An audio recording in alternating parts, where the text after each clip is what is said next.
प्राचीन समय की बात है।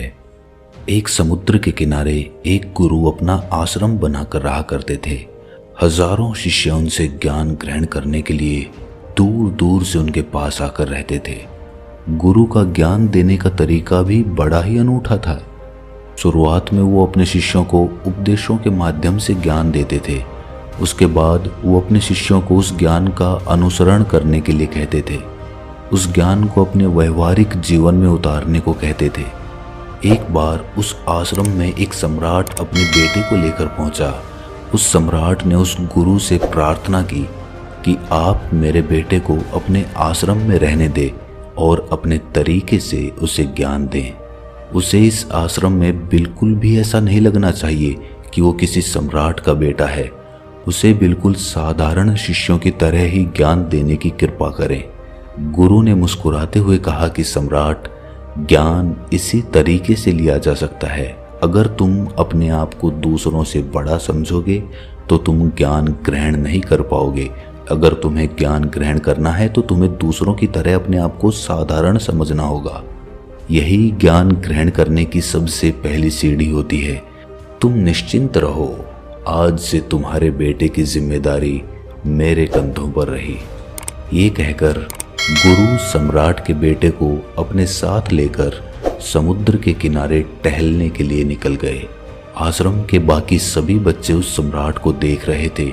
सम्राट अपने बेटे को अपने रथ पर बिठाकर लाया था, जिससे सभी बच्चे समझ गए थे कि ये लड़का सम्राट का बेटा है।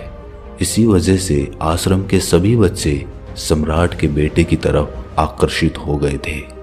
जब गुरु सम्राट के बेटे को लेकर समुद्र पर टहल रहे थे तो सम्राट का बेटा अचानक फूट फूट कर रोने लगा, क्योंकि अभी वो सिर्फ 12 वर्ष का था और 12 वर्ष की आयु में उसके पिता उसे अपने से दूर छोड़कर चले गए थे।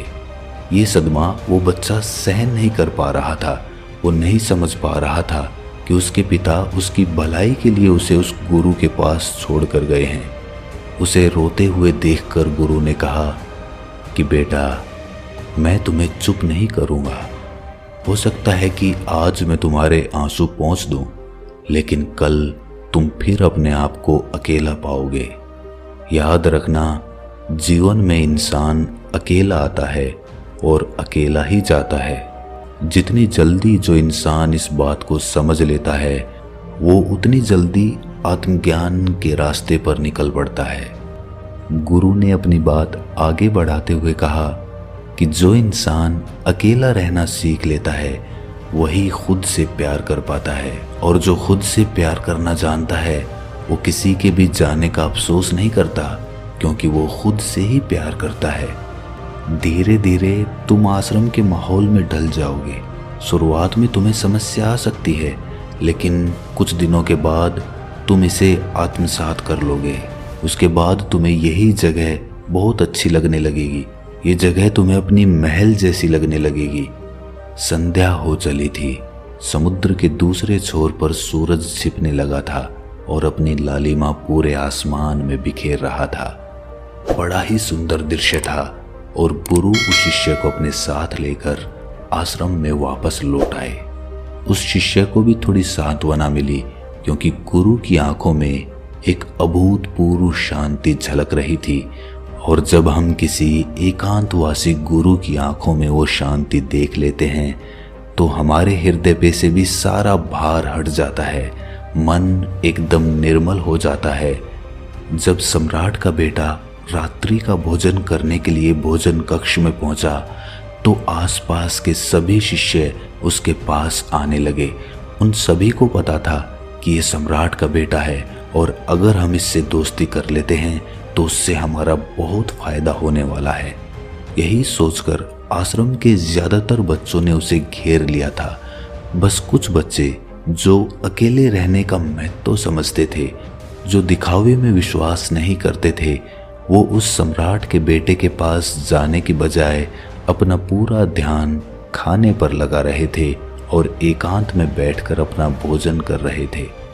कुछ दिनों के बाद सम्राट के बेटे की आश्रम के ज्यादातर बच्चों के साथ दोस्ती हो गई। अब वो आश्रम में उन बच्चों के साथ घूमता, उन्हीं के साथ अपना ज्यादातर समय बिताता। आखिरकार सम्राट का बेटा था, सुख सुविधाओं में पला बढ़ा था। आसपास बहुत से दास और दासियां होते थे। आसपास अपने मित्रों से घिरे होना, वही दिनचर्या उसने इस आश्रम में भी अपना ली थी। ऐसा नहीं था कि गुरु को ये सब पता नहीं था, पर गुरु उसे अलग तरीके से ज्ञान देना चाहते थे। बच्चों को ज्ञान आप उपदेश देकर नहीं दे सकते, उन्हें साक्षात्कार कराना पड़ता है। उसके बाद उन्हें वो बात समझ आती है जो आप समझाना चाहते हैं। गुरु को ये बात पता थी कि अगर मैं इसे बोलकर बताऊंगा तो ये कभी समझ नहीं पाएगा, मुझे इसे दिखाना पड़ेगा, इसे एहसास कराना पड़ेगा कि अकेले रहने से ही तुम अपनी शक्तियों को जान पाओगे। ये सीख देने के लिए गुरु एक दिन उस शिष्य को अपने साथ एक पहाड़ी की चोटी पर ले गए। पहाड़ी पर पहुंचकर गुरु ने उस शिष्य से कहा कि अब तुम्हारा ज्ञान पूरा हो चुका है, बस एक आखिरी रात तुम्हें यहाँ पर बितानी होगी। उसके बाद अगले दिन शाम को मैं तुम्हारे राजमहल में तुमको पहुंचा दूंगा। वो बच्चा तो ये सुनकर बहुत खुश हो गया कि अब मैं वापस अपने राजमहल चला जाऊंगा, फिर से मेरे दास और दासियां, सारी भोग की वस्तुएं मेरे पास होंगी। उस शिष्य ने गुरु से पूछा कि गुरुजी, मुझे आज रात आप यहाँ पहाड़ी पर क्यों छोड़ रहे हैं? आखिर मुझे कौन सा आखिरी ज्ञान यहाँ से मिलेगा? गुरु ने मुस्कुराते हुए कहा कि यहाँ पर चट्टान के पीछे तुम्हें छिपकर बैठना होगा। यहाँ पर रोज रात को एक बाज आता है, तुम्हें उस बाज को देखना है, बड़ी गौर से देखना है, हर गतिविधि देखनी है। और उस बाज को देखने के बाद अगले दिन अगर तुम उस बाज की खूबियां मुझे बता पाए तो मैं तुम्हें तुम्हारे राजमहल वापस भिजवा दूंगा। और हाँ, सुबह आने से पहले एक बात पर और ध्यान देना है। एक चरवाहा यहाँ पर अपनी भेड़ों को चराने के लिए आता है, तुम्हें उन भेड़ों की गतिविधियां भी देखनी है। याद रखना, बाज की गतिविधि रात को और भेड़ों की गतिविधि सुबह। अगर तुम दोनों की गतिविधि ध्यान से देखकर मुझे बता पाए तो तुम इस आश्रम से हमेशा के लिए आज़ाद हो जाओगे, तुम्हारा ज्ञान पूरा हो जाएगा। मैं तुम्हारे पिता को कह दूंगा कि ये बच्चा हमारे आश्रम का सबसे ज्ञानी बच्चा है। ये कहकर गुरु अपने आश्रम में वापस लौट आए और वो बच्चा वहीं पर उस चट्टान के पीछे खड़ा हुआ उस बाज का इंतजार करने लगा। काफी वक्त बीत जाने के बाद वहां पर एक बाज अपने बच्चों के साथ पहुंचा। सम्राट के बेटे ने पूरी रात उस बाज की गतिविधि बड़े ही ध्यानपूर्वक देखी और सुबह होने के बाद जब चरवाहा वहां पर अपनी भेड़ों को लेकर पहुंचा तो उसने एक अभूतपूर्व दृश्य देखा। उसने देखा कि वो बाज भेड़ के एक मेमने को अपने पंजों में दबाकर आसमान में उड़ गया। उसने उस भेड़ के बच्चे का शिकार कर लिया था। ये सारा दृश्य देखकर वो बच्चा आश्रम में वापस अपने गुरु के पास पहुंचा।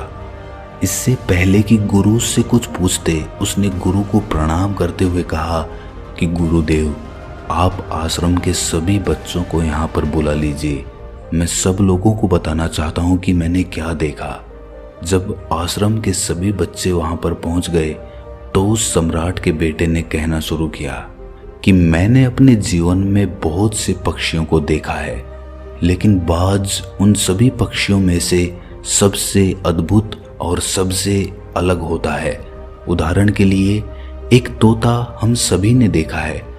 तोता बोलता तो बहुत है लेकिन कभी ऊंचा नहीं उड़ पाता, लेकिन एक बाज जो कि हर समय शांत रहता है, वो आकाश को भी छू सकता है। उसमें आकाश को भी छू लेने का सामर्थ्य होता है। जब भी एक बाज अपने शिकार को निश्चित कर लेता है तो वो उसी शिकार पर अपनी नजरें गड़ाए रहता है, चाहे वो कितनी भी ऊंचाई पर क्यों ना हो, चाहे कितना भी बड़ा तूफान क्यों ना आ जाए, लेकिन उसकी नजर हमेशा अपने लक्ष्य पर स्थिर रहती है। आज सुबह जिस बाज को मैंने देखा उसने हर भेड़ को अपना शिकार नहीं बनाया, बल्कि उस भेड़ों के झुंड में से उसने उस भेड़ के मेमने को अपना शिकार बनाया। उस बाज की तरह हमें भी अपना ध्यान अपने एक ही लक्ष्य पर स्थिर रखना चाहिए, चाहे कितनी भी अड़चने क्यों ना आए, हमें अपना लक्ष्य स्पष्ट दिखाई देना चाहिए। 10-20 अलग अलग लक्ष्यों में अपनी ऊर्जा बर्बाद करने की बजाय हमें किसी एक लक्ष्य पर पूरी एकाग्रता के साथ ध्यान देना चाहिए।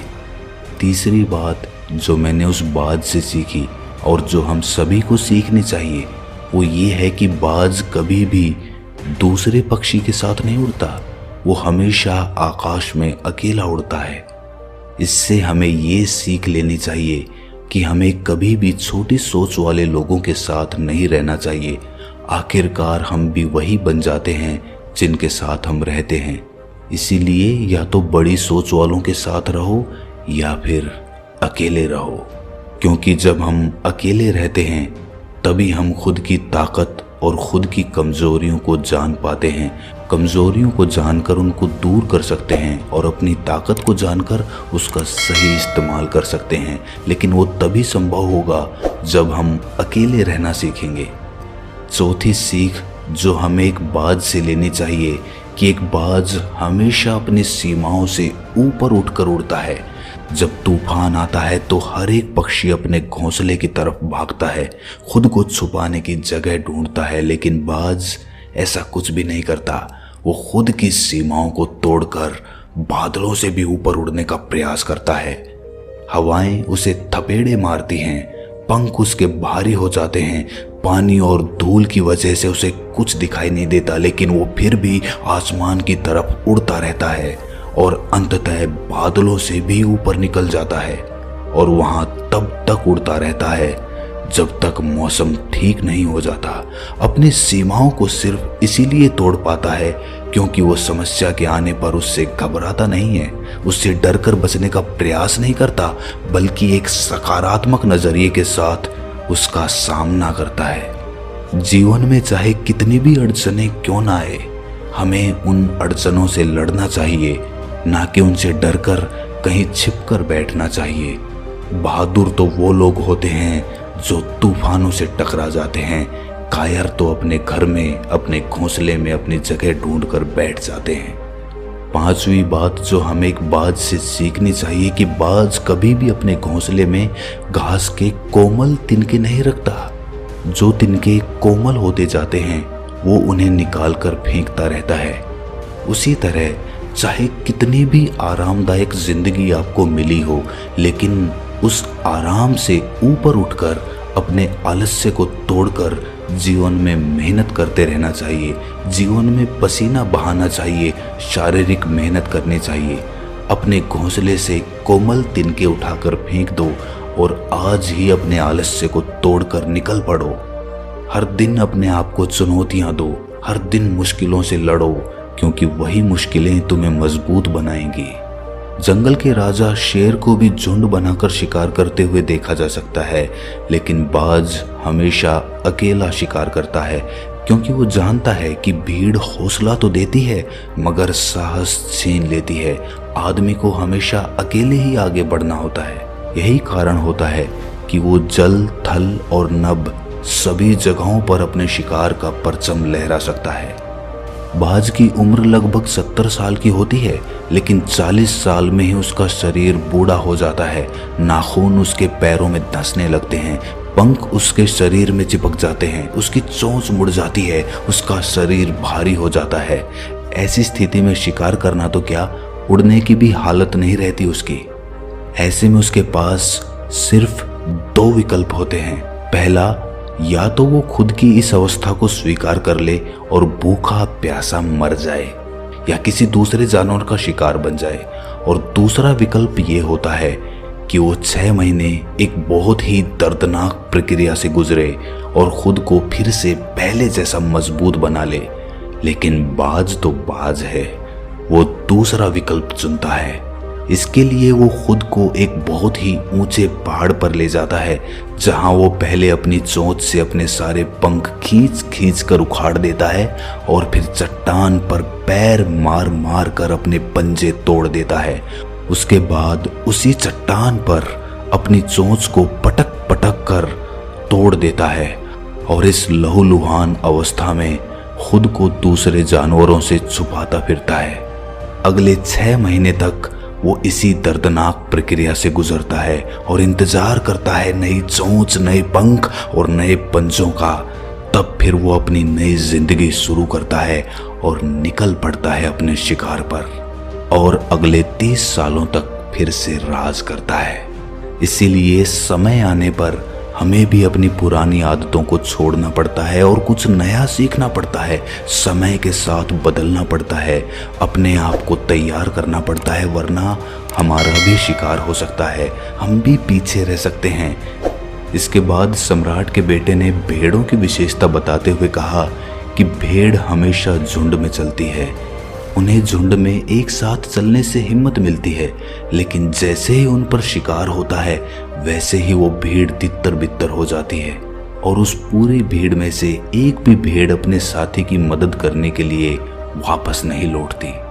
इससे हमें ये सीख मिलती है कि हमारे साथ कितने भी लोग खड़े हों, किसी पर भी यकीन नहीं करना। यकीन करना तो खुद पर करना, क्योंकि बुरा समय आने पर वो भीड़ कब तितर बितर हो जाएगी आपको पता ही नहीं चलेगा। गुरु को प्रणाम करते हुए सम्राट के बेटे ने अपने गुरु से कहा कि गुरुदेव, अगर मुझसे कोई सीख रह गई हो तो कृपा करके आप बताने की कृपा करें।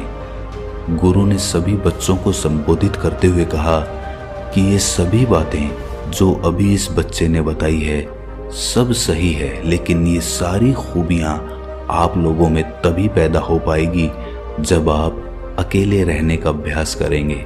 आपने देखा होगा कि बाज कभी भी किसी दूसरे पक्षी के साथ नहीं रहता, ना ही किसी के साथ अपनी जोड़ी बनाता। वो आसमान में अकेला उड़ता है और अकेला उड़ने की वजह से वो अपनी ताकत और अपनी कमजोरियों को जान पाता है। इसके बाद गुरु ने अपनी बात खत्म करते हुए कहा कि मैं आज रात इस सम्राट के बेटे को इसके राजमहल में छोड़ने के लिए जा रहा हूँ, क्योंकि इसकी सीख यहाँ पर पूरी हो गई है। और ये कहकर गुरु उस सम्राट के बेटे का हाथ पकड़कर राजमहल की तरफ रवाना हो गए और बाकी के सभी बच्चे उन्हें पीछे से जाते हुए देखते रहे। तो दोस्तों, कैसी लगी ये कहानी आपको कमेंट सेक्शन में ज़रूर बताना, और अच्छी लगी हो तो इस चैनल को सब्सक्राइब करके नोटिफिकेशन बेल को ज़रूर प्रेस कर देना। तो मिलते हैं अगली कहानी में, तब तक के लिए अपना ख्याल रखें।